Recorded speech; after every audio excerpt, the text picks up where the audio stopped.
ബർട്ട് റിങ്ങിന്റെ സംവിധാനത്തിൽ 2000 പുറത്തിറങ്ങിയ ഒരു ആനിമേഷൻ ഫീൽ ഗുഡ് മൂവിയാണ് ദ ടാങ്കറിൻ ബിയർ. വളരെ ഫീൽ ഗുഡ് ആയതും ഏറെ ചിന്തിപ്പിക്കുന്നതുമായ ക്രിസ്മസിന് കാണാൻ പറ്റിയ ചെറിയ ഒരു കാർട്ടൂൺ സിനിമയാണിത്. സിനിമയുടെ തുടക്കത്തിൽ കാണിക്കുന്നത് ടെഡി ബിയർ ഉണ്ടാക്കുന്ന ഒരു ഫാക്ടറിയാണ്. അവിടെ ക്രിസ്മസിന് വിൽക്കാനുള്ള ടെഡി ബിയറുകൾ ഉണ്ടാക്കിക്കൊണ്ടിരിക്കുന്നു. വളരെ നല്ല രീതിയിലും വളരെ വേഗത്തിലും അവിടെ പണി നടന്നുകൊണ്ടിരിക്കുകയാണ്. ഇതിനിടെ ആ ഫാക്ടറിയിലേക്ക് ഒരു എലി കയറി വരികയും അവിടെ ഒരു കവർ ഇരിക്കുന്നത് കണ്ട് അത് നേരെ അവിടെ ചെന്ന് ആ കവർ കരണ്ട് തിന്നുകൊണ്ടിരിക്കുന്നതിനിടെ ജോലിക്ക് നിൽക്കുന്ന ആൾ ഇത് കാണുകയും അവനെ പിടിക്കാനായി ചെല്ലുകയും ചെയ്യുന്നു. എന്നാൽ എലി അയാളുടെ കയ്യിൽ നിന്ന് ഓടി രക്ഷപ്പെടുകയാണ്. അങ്ങനെ എലി അയാളുടെ കണ്ണിൽ പെടാതെ ഒരു സ്ഥലത്ത് ഒളിച്ചു നിന്ന് പോവുകയും ഒരു ടെഡി ബിയറിന്റെ മുകളിൽ കയറിയിരിക്കുകയും ചെയ്യും. എലി നോക്കുമ്പോൾ ആ ബിയർ ഒരു മെഷീനിലേക്ക് കയറാൻ പോവുകയാണ്. ഇത് കണ്ട് എലി ഇറങ്ങി ഓടുകയും അവൻ മറിഞ്ഞു വീഴുകയും ചെയ്യും. ഇതോടെ ആ ബിയർ നേരെ മെഷീനിലേക്ക് കയറുന്നു. ടെഡി ബിയറുകൾക്ക് ചിരിച്ച മുഖം കൊടുക്കുന്ന മെഷീനാണത്. എന്നാൽ അവൻ മറിഞ്ഞു വീണ് കിടക്കുന്നത് കൊണ്ട് അവന്റെ മുഖം തിരിഞ്ഞു പോകും. അങ്ങനെ അവനെ പാക്കറ്റിലാക്കി ലോറിയിൽ കയറ്റി അടിച്ചുവിടുന്നു. നാട്ടിൽ മുഴുവൻ ക്രിസ്മസ് ആയതിന്റെ തിരക്കിലാണ്. അങ്ങനെ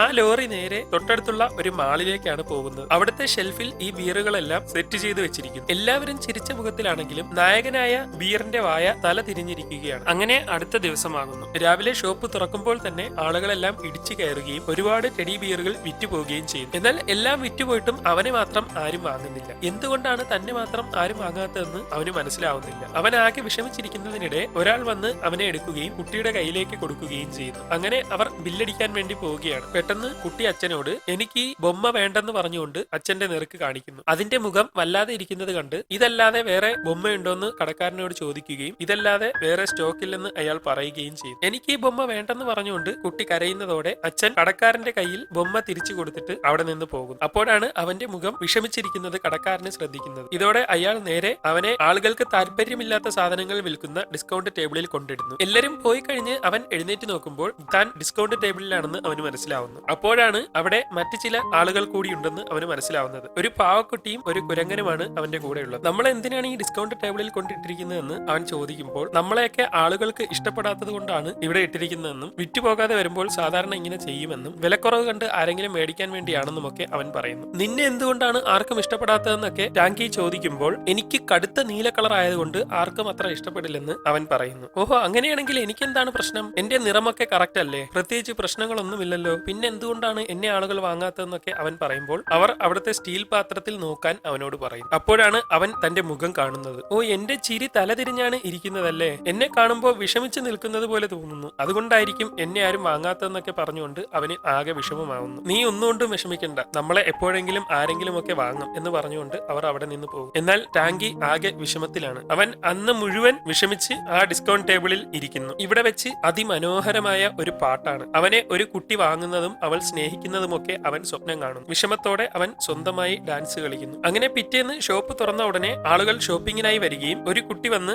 അവിടെ ഉണ്ടായിരുന്ന പാവക്കുട്ടി എടുക്കുകയും ചെയ്യുന്നു. നിന്റെ ചേട്ടന് കൂടി ഒരു ബൊമ്മ എടുക്കാമെന്ന് പറഞ്ഞ് ആ കൊരങ്ങനെയും എടുത്തുകൊണ്ട് അവർ അവിടെ നിന്ന് പോകുന്നു. അവന്റെ ആകെ ഉണ്ടായിരുന്ന കൂട്ടുകാർ പോകുന്നത് നോക്കി ടാങ്കി നിൽക്കുകയാണ്. ഇതോടെ അവന് ആകെ വിഷമമാവുന്നു. പെട്ടെന്ന് ഒരാൾ വന്ന് അതിലുണ്ടായിരുന്ന എല്ലാ സാധനങ്ങളും കൂടി ഒരു പെട്ടിയിലേക്ക് ഇടുന്നു. ശേഷം അവിടെ നിന്ന് അവനെ അടുത്ത സ്ഥലത്തേക്ക് കൊണ്ടുപോകുന്നു. അവരെ കൊണ്ടുപോകുന്നത് നഗരത്തിലെ വിങ്കിൾസ് എന്ന ഒരു ഷോപ്പിലേക്കാണ്. വിങ്കിൾ എന്ന ഒരു അപ്പൂപ്പനാണ് ആ കടയുടെ മുതലാളി. ഡാമേജ് ആയ സാധനങ്ങളും സെക്കൻഡ് ഹാൻഡ് വസ്തുക്കളും ഒക്കെ വിൽക്കുന്ന കടയാണത്. അവിടേക്ക് ആ ലോറി വരികയും ഡിസ്കൗണ്ട് ടേബിളിൽ വിറ്റുപോകാത്ത സാധനങ്ങളെല്ലാം കൊണ്ടുവന്നിട്ടുണ്ടെന്ന് വിങ്കിൾസിനോട് പറയുകയും ചെയ്യുന്നു. അങ്ങനെ അദ്ദേഹം വളരെ കുറഞ്ഞ വിലയിൽ ആർക്കും വേണ്ടാത്ത ആ സാധനങ്ങളെല്ലാം വാങ്ങുന്നു. അങ്ങനെ ഓരോന്നും എടുത്ത് അതിന്റെയൊക്കെ സ്ഥലങ്ങളിൽ അദ്ദേഹം സെറ്റ് ചെയ്യുകയാണ്. അദ്ദേഹം ടാങ്കിയെ എടുത്ത് നേരെ അവിടെ ഉണ്ടായിരുന്ന മറ്റു ബൊമ്മകളുടെ കൂടെ വെക്കുന്നു. ശേഷം അദ്ദേഹം തന്റെ പട്ടിയോട് ഞാൻ റെസ്റ്റ് എടുക്കാൻ പോവുകയാണെന്ന് കട നീ നോക്കിക്കൊള്ളണമെന്ന് പറഞ്ഞ ശേഷം അവിടെ നിന്ന് റൂമിലേക്ക് പോകുന്നു. ഉടൻ ടാങ്കി എഴുന്നേറ്റ് ഞാനിപ്പോൾ എവിടെയാണെന്ന് ചോദിക്കുന്നു. നീ ഇപ്പോൾ വിങ്കിൾസ് എന്ന ഒരു ഷോപ്പിലാണ്. കുറച്ചു മുമ്പ് കണ്ട ആളാണ് ഇതിന്റെ മുതലാളി. എന്റെ പേര് ജാക്ക് എന്നാണെന്നും അവൻ പറയുന്നു. അങ്ങനെ അവൻ അവിടെയുള്ള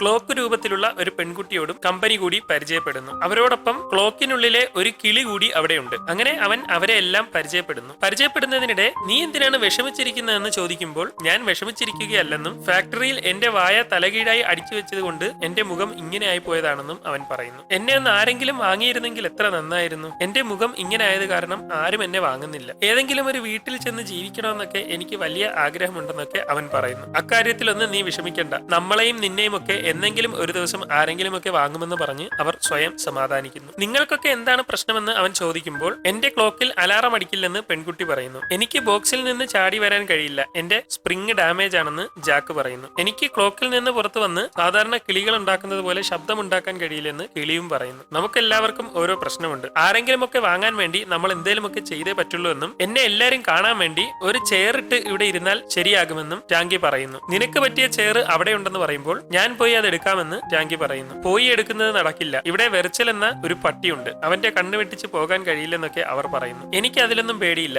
ഞാൻ എന്തായാലും പോകാൻ തീരുമാനിച്ചു എന്ന് പറഞ്ഞ് അവൻ കസാര എടുക്കാനായി അവിടേക്ക് പോകുന്നു. അങ്ങനെ നടന്ന് മുന്നോട്ട് ചെന്ന് അവൻ കസാര എടുക്കാൻ ശ്രമിക്കുമ്പോൾ ആ നായി അവിടേക്ക് വരികയും നിനക്ക് എന്നെ പറ്റി ശരിക്കും അറിയില്ലെന്നൊക്കെ പറയുകയും ചെയ്യുന്നു. ഞാനാണ് ഇവിടുത്തെ സെക്യൂരിറ്റി, മര്യാദയ്ക്ക് നിന്റെ സ്ഥലത്ത് പോയി ഇരുന്നില്ലെങ്കിൽ വിവരം അറിയുമെന്നൊക്കെ അവൻ പറഞ്ഞുകൊണ്ടിരിക്കുകയാണ്. അത് ഞാൻ പൊക്കോളാം, ഈ ചെയർ കൂടി കൊണ്ടുപോയാൽ മതിയെന്ന് പറഞ്ഞ് അവൻ ഓരോ കാര്യങ്ങൾ പറഞ്ഞ് അത് എടുത്തുകൊണ്ട് പോവുകയാണ്. പെട്ടെന്ന് അവിടെ ഇരുന്ന ഒരു പോട്ട് തട്ടി താഴെ വീണ് പൊട്ടുന്നു. ഇതോടെ പ്രശ്നമായെന്ന് മനസ്സിലായ ടാങ്കി അവിടെ നിന്ന് ഓടി രക്ഷപ്പെടാൻ ശ്രമിക്കുകയാണ്. വെർച്ചിലാണെങ്കിൽ അവന്റെ പിറകെ വന്നുകൊണ്ടിരിക്കുന്നു. അങ്ങനെ അവർ അവിടെ ഓടി ഒരുപാട് സാധനങ്ങളൊക്കെ നശിപ്പിച്ച് ആകെ കുളമാവുകയാണ്. ഇതിനിടെ അവനെ പിടിക്കാൻ ശ്രമിക്കുന്ന വെർജിൽ നിരങ്ങി നേരെ ചെന്ന് അവിടുത്തെ അലമാരിയിൽ ഇടിക്കുകയും അതെല്ലാം കൂടി മറിഞ്ഞ് അവന്റെ മണ്ടയിലേക്ക് വീഴുകയും ചെയ്യുന്നു. ഉടൻ മുകളിൽ നിന്ന് വിങ്കിൾ അപ്പൂപ്പൻ ഇറങ്ങി വരികയും പാവകളെല്ലാം ഒന്നും അറിയാത്തതുപോലെ കിടക്കുകയും എല്ലാം നശിപ്പിച്ചിട്ട് കിടക്കുന്ന വെർജിലിനെ അയാൾ കാണുകയും ചെയ്യുന്നു. അങ്ങനെ അവന് വഴക്ക് മുഴുവൻ കേൾക്കുകയും ടാങ്കിയെ എടുത്ത് അയാൾ ചെയറിൽ ഇരുത്തുകയും ചെയ്യുന്നു. അങ്ങനെ പിറ്റേന്നും തങ്ങളെ ആരെങ്കിലും വാങ്ങാൻ വേണ്ടി അവർ ആഗ്രഹത്തോടെ ഇരിക്കുകയാണ്. ഉച്ച കഴിയുമ്പോൾ കട വിർച്ചലിനെ ഏൽപ്പിച്ച് വിങ്കിൾ അപ്പൂപ്പൻ പുറത്തേക്ക് പോകുന്നു. അപ്പോഴാണ് ടാങ്കി അത് ശ്രദ്ധിക്കുന്നത്. എന്റെ കളറൊക്കെ വെയിലടിച്ച് മാറിക്കൊണ്ടിരിക്കുകയാണല്ലോ എന്നൊക്കെ അവൻ പറയുന്നു. അത് ശരിയാ, നിന്റെ കളർ ഫെയ്ഡ് ആവുന്നുണ്ട്, പുറകിലും മുമ്പിലും വേറെ വേറെ കളറാണ് ഇപ്പോഴെന്നൊക്കെ അവർ പറയും. മുഖം വിഷമിച്ചിരിക്കുന്നുണ്ട്, ആരും വാങ്ങത്തില്ലായിരുന്നു, ഇപ്പൊ കളറും കൂടെ മാറി, ഇനിയിപ്പൊ എന്തരാവുമോ എന്തോന്നൊക്കെ പറഞ്ഞ് അവൻ പോയി കമിഴ്ന്ന് കിടക്കുന്നു. നീ എന്താ ചെയ്യുന്നതെന്ന് ചോദിക്കുമ്പോൾ ഫ്രണ്ടില് വെയിലടിച്ചുണ്ടായ കളർ പുറകിലും കൂടി വരാനാണ് അവൻ അങ്ങനെ കിടക്കുന്നതെന്നൊക്കെ അവർ പറയുന്നു. അങ്ങനെ അവൻ തന്റെ ദേഹം മുഴുവൻ ഒറ്റ കളറാക്കാൻ വേണ്ടി ആവുന്ന പണിയൊക്കെ ചെയ്യും. അങ്ങനെ അന്ന് വൈകുന്നേരമാകുന്നു. ക്രിസ്മസ് ട്രീ ഒക്കെ വെച്ച് എല്ലാം അലങ്കരിച്ചിട്ടുണ്ട്. ഇന്നെങ്കിലും എന്തെങ്കിലുമൊക്കെ സാധനങ്ങൾ വിറ്റുപോയെങ്കിലേ കടയുടെ വാടകയെങ്കിലും കൊടുക്കാൻ പറ്റുള്ളൂ എന്നൊക്കെ വിങ്കിൾ പറയുന്നു. അങ്ങനെ അദ്ദേഹം പുറത്തോട്ട് പോകുമ്പോൾ അവർ പിന്നെയും സംസാരിക്കാൻ തുടങ്ങുന്നു. മിസ്റ്റർ വിങ്കിളിന് ഇതുവരെയും വാടക കൊടുക്കാൻ കഴിഞ്ഞിട്ടില്ല, ഇക്കണക്കിനാണ് പോയിക്കൊണ്ടിരിക്കുന്നതെങ്കിൽ അദ്ദേഹം കട പൂട്ടാൻ ചാൻസ് ഉണ്ട്, അങ്ങനെ പൂട്ടിയാൽ പിന്നെ നമ്മുടെ ഗതി എന്താവുമെന്നൊക്കെ ജാക്ക് പറയുന്നു. അങ്ങനെ വരാൻ പാടില്ല, നമ്മൾ എന്തേലുമൊക്കെ ചെയ്തേ പറ്റുള്ളൂ. ഈ കണ്ണാടി മുഴുവൻ പൊടി പിടിച്ചിരിക്കുകയാണ്, പുറത്തുനിന്ന് പോകുന്നവർക്ക് നല്ലപോലെ കാണാൻ വേണ്ടി നമുക്കിതൊന്ന് വൃത്തിയാക്കാമെന്ന് പറഞ്ഞ് അന്ന് അവർ മാക്സിമം പാടുപെട്ട് വർക്ക് ചെയ്ത് ആ ഗ്ലാസ് മുഴുവൻ തുടച്ച് വൃത്തിയാക്കി ക്ലിയർ ആക്കുന്നു. ഇതിനിടെ ടാങ്കി വിർജിലിനോട് ഇവിടെ ക്ലീൻ ചെയ്യാൻ പറ്റുന്ന വല്ല സാധനവും ഉണ്ടോ എന്ന് ചോദിക്കുമ്പോൾ നിന്റെ സമയം നല്ലതായതുകൊണ്ട് ഞാൻ നിന്നെ ഒന്നും ചെയ്യുന്നില്ലെന്നും എന്നോട് മേല ഇതുപോലത്തെ കാര്യങ്ങളൊന്നും ചോദിച്ചു പോകരുതെന്നും ഈ കട എങ്ങനെയെങ്കിലും ഒന്ന് പൂട്ടിയിരുന്നെങ്കിൽ എനിക്ക് സ്വസ്ഥമായിട്ട് ജീവിക്കാമായിരുന്നു എന്നുമൊക്കെ അവൻ പറയുന്നു. അങ്ങനെ പിറ്റേ ദിവസമാവുന്നു. ആ കടയുടെ ഗ്ലാസ് ഇപ്പൊ നല്ല വൃത്തിയിലാണ് ഇരിക്കുന്നത്. ഒരുപാട് പേർ കടയിലേക്ക് വന്ന് സാധനങ്ങൾ വാങ്ങുകയും വിങ്കിൾസിന് നല്ല സന്തോഷമാവുകയും ഒക്കെ ചെയ്യും. അങ്ങനെ ഇരിക്കെ അന്ന് കടയുടെ മുന്നിൽ കുറച്ച് നായകൾ വരികയും ഈ സമയം ഒരാൾ വാതിൽ തുറക്കുന്നതോടെ വിർച്ചിൽ അവരോടൊപ്പം ഇറങ്ങി പോവുകയും ചെയ്യും.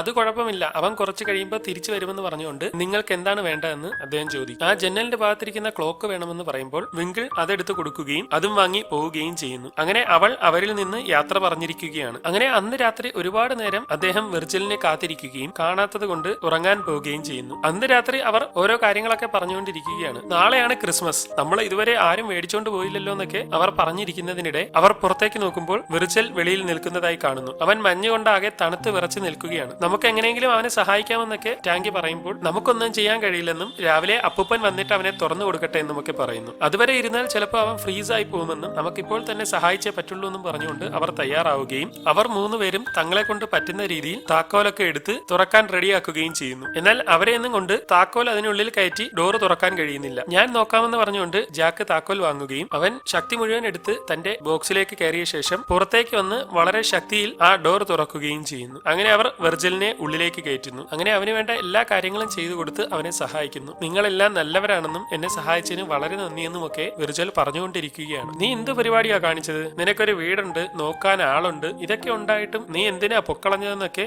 അവർ ചോദിക്കുകയാണ്. ഞാൻ ഇനി അങ്ങനെയൊന്നും ചെയ്യില്ലെന്നൊക്കെ അവൻ പറഞ്ഞുകൊണ്ടിരിക്കുകയാണ്. നാളെ ക്രിസ്മസ് ആണ്, കട ഇങ്ങനെ തന്നെ ഇരുന്നാൽ ആരും ശ്രദ്ധിക്കില്ല. ക്രിസ്മസിന് എന്തെങ്കിലുമൊക്കെ ഡെക്കറേഷൻ വേണ്ടെന്നൊക്കെ ചോദിക്കുമ്പോൾ ഡെക്കറേഷനുള്ള സാധനങ്ങളെല്ലാം അവിടുത്തെ അലമാരിയിലുണ്ടെന്ന് വിർച്ചിൽ പറയുന്നു. അങ്ങനെ അവർ ചെന്ന് അവിടെ നിന്ന് ഡെക്കറേഷനുള്ള ലൈറ്റും സാധനങ്ങളും ഒക്കെ എടുക്കുകയും അവരെല്ലാവരും കൂടി ചേർന്ന് സാധനങ്ങളൊക്കെ ഒരു പെട്ടിയിലാക്കി നേരെ കൊണ്ടുചെന്ന് മുൻവശം റെഡിയാക്കാൻ ആരംഭിക്കുന്നു. ഡെക്കറേഷനൊക്കെ ചെയ്ത കട കണ്ടിട്ടെങ്കിലും ആരെങ്കിലും വന്ന് തങ്ങളെയൊക്കെ വാങ്ങുമെന്ന് വിചാരിച്ചാണ് അവർ ഇതെല്ലാം ചെയ്യുന്നത്. അങ്ങനെ അവർ ആ കട മുഴുവൻ ക്രിസ്മസിന് വേണ്ടി ഒരുക്കി വളരെ മനോഹരമാക്കുന്നു. പിറ്റേന്ന് രാവിലെ ഒരാൾ ആ കടയിലേക്ക് വരികയും ഈ വർഷവും നിങ്ങൾ തന്നെയാണ് ഇവിടുത്തെ ഏറ്റവും മുതിർന്ന ആളെന്നും നിങ്ങൾക്ക് വേണ്ടി ഒരു പാർട്ടി വെച്ചിട്ടുണ്ടെന്നും ഉറപ്പായും വരണമെന്നും ഒക്കെ പറയും. വരാമെന്നൊക്കെ പറയുമ്പോൾ നിങ്ങളുടെ കട ഡെക്കറേഷൻ ചെയ്തത് വളരെ മനോഹരമായിട്ടുണ്ടെന്നൊക്കെ അയാൾ പറയുന്നു. അങ്ങനെ ഓരോ കാര്യങ്ങളൊക്കെ പറഞ്ഞ് അദ്ദേഹം അവിടെ നിന്ന് പോകുന്നു. അയാൾ പോയി കഴിയുമ്പോൾ ഈ കണ്ണാടിയൊന്നും അലങ്കരിച്ചതായിട്ട് എനിക്ക് യാതൊരു ഓർമ്മയും ഇല്ലല്ലോ, ഇപ്പൊ ഭയങ്കര മറവിയാണ്, എല്ലാം മറന്നു പോകുന്നുണ്ടെന്നൊക്കെ അദ്ദേഹം പറഞ്ഞുകൊണ്ടിരിക്കും. അങ്ങനെയെന്ന് ആരെങ്കിലും വാങ്ങുമെന്ന വലിയ പ്രതീക്ഷയിൽ അവർ നല്ല പോലെ റെഡിയായി ഇരിക്കുകയാണ്. ആളുകളെല്ലാം ക്രിസ്മസ് പർച്ചേസ് ഒക്കെ നടത്തിക്കൊണ്ടിരിക്കുന്നു. ഞാൻ ക്രിസ്മസ് പാർട്ടിക്ക് വേണ്ടി പോവുകയാണെന്നും കട നീ നോക്കിക്കൊള്ളണമെന്നും വിങ്കിൾസ് പറഞ്ഞുകൊണ്ട് അദ്ദേഹം അവിടെ നിന്ന് പോകും. അദ്ദേഹം പോയി കഴിയുമ്പോൾ വെർച്വൽ ഒരു ബോക്സ് എടുത്തുകൊണ്ട് വന്ന് നമുക്ക് വെറുതെ ഈ സ്ട്രീറ്റ് മുഴുവൻ ഒന്ന് ചുറ്റിക്കറങ്ങി ക്രിസ്മസ് ഡെക്കറേഷൻ ഒക്കെ എങ്ങനെയുണ്ടെന്ന് നോക്കിയിട്ട് വന്നാലോ എന്നൊക്കെ ചോദിക്കുന്നു. അത് അവർക്ക് വലിയ സന്തോഷമാവുകയും ആരും കാണാതെ അവർ പുറത്തേക്ക് ഇറങ്ങുകയും ചെയ്യും. അങ്ങനെ ആ സ്ട്രീറ്റിലൂടെ കാഴ്ചകളൊക്കെ കണ്ട് അവർ മുന്നോട്ട് നടക്കുകയാണ്. അതിനിടെ കരോളും മറ്റുമൊക്കെ അവർ കാണുന്നുണ്ട്. കുറെ പോയി കഴിയുമ്പോൾ നല്ല മഞ്ഞാവുകയും അവർ ആ മഞ്ഞിലൊക്കെ വളരെ കഷ്ടപ്പെട്ടു പോവുകയും ചെയ്യുന്നു. അങ്ങനെ പുറത്തെല്ലാം കറങ്ങി തിരിഞ്ഞ് ഒടുവിൽ അവർ വീട്ടിലേക്ക് തിരിച്ചെത്തുന്നു. അപ്പോഴാണ് അവർ അത് ശ്രദ്ധിക്കുന്നത്. ടാങ്കിയെ കാണാനില്ല. ഇതോടെ അവൻ വഴിയിലെവിടെയോ വീണു പോയിട്ടുണ്ടെന്ന് അവർക്ക് മനസ്സിലാവുന്നു. ഈ സമയം ടാങ്കി ഒറ്റയ്ക്ക് ഒരിടത്ത് തണുത്ത് വിറച്ച് ഇരിക്കുകയാണ്. അവൻ കടയിലേക്ക് തിരിച്ചു പോകാൻ ശ്രമിക്കുന്നുണ്ടെങ്കിലും എങ്ങോട്ട് പോകണമെന്നും എന്ത് ചെയ്യണമെന്നുമൊന്നും അവനറിയില്ല. പെട്ടെന്ന് അവന്റെ മുന്നിൽ ഒരാൾ നിൽക്കുന്നു. അവൻ പാവക്കുട്ടിയെ പോലെ കിടക്കുമ്പോൾ ആ സാന്താക്ലോസ് അവനെ എടുക്കുന്നു. അത് യഥാർത്ഥത്തിൽ വിങ്കിൾ അപ്പൂപ്പനാണ്. എന്നാൽ അവന് അദ്ദേഹത്തെ മനസ്സിലാവുന്നില്ല. നീ എങ്ങനെയാ വെളിയിൽ വന്നതെന്നൊക്കെ പറഞ്ഞ് അദ്ദേഹം അവനെയും കൊണ്ട് നേരെ അവന്റെ കടയിൽ ഇരുന്ന സ്ഥലത്ത് തന്നെ കൊണ്ടുവയ്ക്കുന്നു. അവിടെ കുട്ടികൾ എന്നെ കാത്തിരിക്കുകയാണെന്ന് അദ്ദേഹം വെർച്ചലിനോട് പറഞ്ഞ് അവിടെ നിന്ന് പോവുകയും ഉടൻ എല്ലാവരും അവന്റെ അടുത്ത് വന്ന് നിന്നെ കാണാതെ നമ്മൾ വിഷമിച്ചു പോയെന്നും നിന്നെ തേടി വരാമെന്നൊക്കെ കരുതിയിരിക്കുകയായിരുന്നു എന്നുമൊക്കെ അവർ പറയുന്നു. ഞാൻ മഞ്ഞിൽ വീണ് കിടക്കുകയായിരുന്നു. പെട്ടെന്ന് സാന്താക്ലോസ് അവിടേക്ക് വന്ന് എന്നെ എടുത്തു. ഞാൻ കരുതി അദ്ദേഹം എന്നെ കൊണ്ടുപോയി കുട്ടികൾക്ക് സമ്മാനം കൊടുക്കുമെന്നാണ്. പക്ഷെ അതൊന്നും ചെയ്യാതെ സാന്താക്ലോസ് എന്നെ ഇവിടെ തന്നെ ഇരുത്തി. എന്നെ ആർക്കും വേണ്ടല്ലോ എന്നൊക്കെ പറഞ്ഞ് അവൻ കരയുകയാണ്. നീ വിചാരിക്കുന്നത് പോലെയല്ല, അത് ഒരാൾ വേഷം കെട്ടി വന്നതാണ്. യഥാർത്ഥ സാന്താക്ലോസിനെ ആർക്കും കാണാൻ കഴിയില്ല എന്നൊക്കെ അവർ പറയുമ്പോൾ അല്ല, അത് യഥാർത്ഥ സാന്താക്ലോസ് ആണെന്നും അദ്ദേഹത്തിന് ഇവിടെയാണ് കടയെന്ന് കൃത്യമായി അറിയാമല്ലോ എന്നുമൊക്കെ അവൻ പറയുന്നു. അപ്പോഴാണ് സാന്താക്ലോസ് ആയി വേഷം കിട്ടിയത് വിങ്കിൾ അപ്പൂപ്പനാണെന്ന് അവനെ അറിഞ്ഞിട്ടില്ലെന്ന് അവർക്ക് എല്ലാവർക്കും മനസ്സിലാവുന്നത്. സാന്താക്ലോസ് നിന്നെ ഇവിടെ തന്നെ എത്തിച്ചെങ്കിൽ അതിലെന്തെങ്കിലും നല്ല കാര്യമുണ്ടാവും. നീ എന്തായാലും നാളെ വരെ ഒന്ന് വെയിറ്റ് ചെയ്യാൻ അവർ പറയും. അങ്ങനെ പിറ്റേന്ന് രാവിലെ ആവുന്നു. ടാങ്കി തന്നെ ആരും വാങ്ങുന്നില്ലല്ലോ എന്നോർത്ത് വിഷമിച്ചിരിക്കുകയാണ്. പെട്ടെന്ന് ഒരാൾ അവിടേക്ക് വരികയും അവരെ കണ്ട് ഉള്ളിലേക്ക് കയറി വരികയും ചെയ്യും. നിങ്ങൾക്ക് എന്താണ് വേണ്ടതെന്ന് വിങ്കിൾ അപ്പൂപ്പൻ ചോദിക്കുമ്പോൾ എനിക്ക് ആ ടെഡി ബിയറിനെ വേണമെന്ന് പറയുന്നു.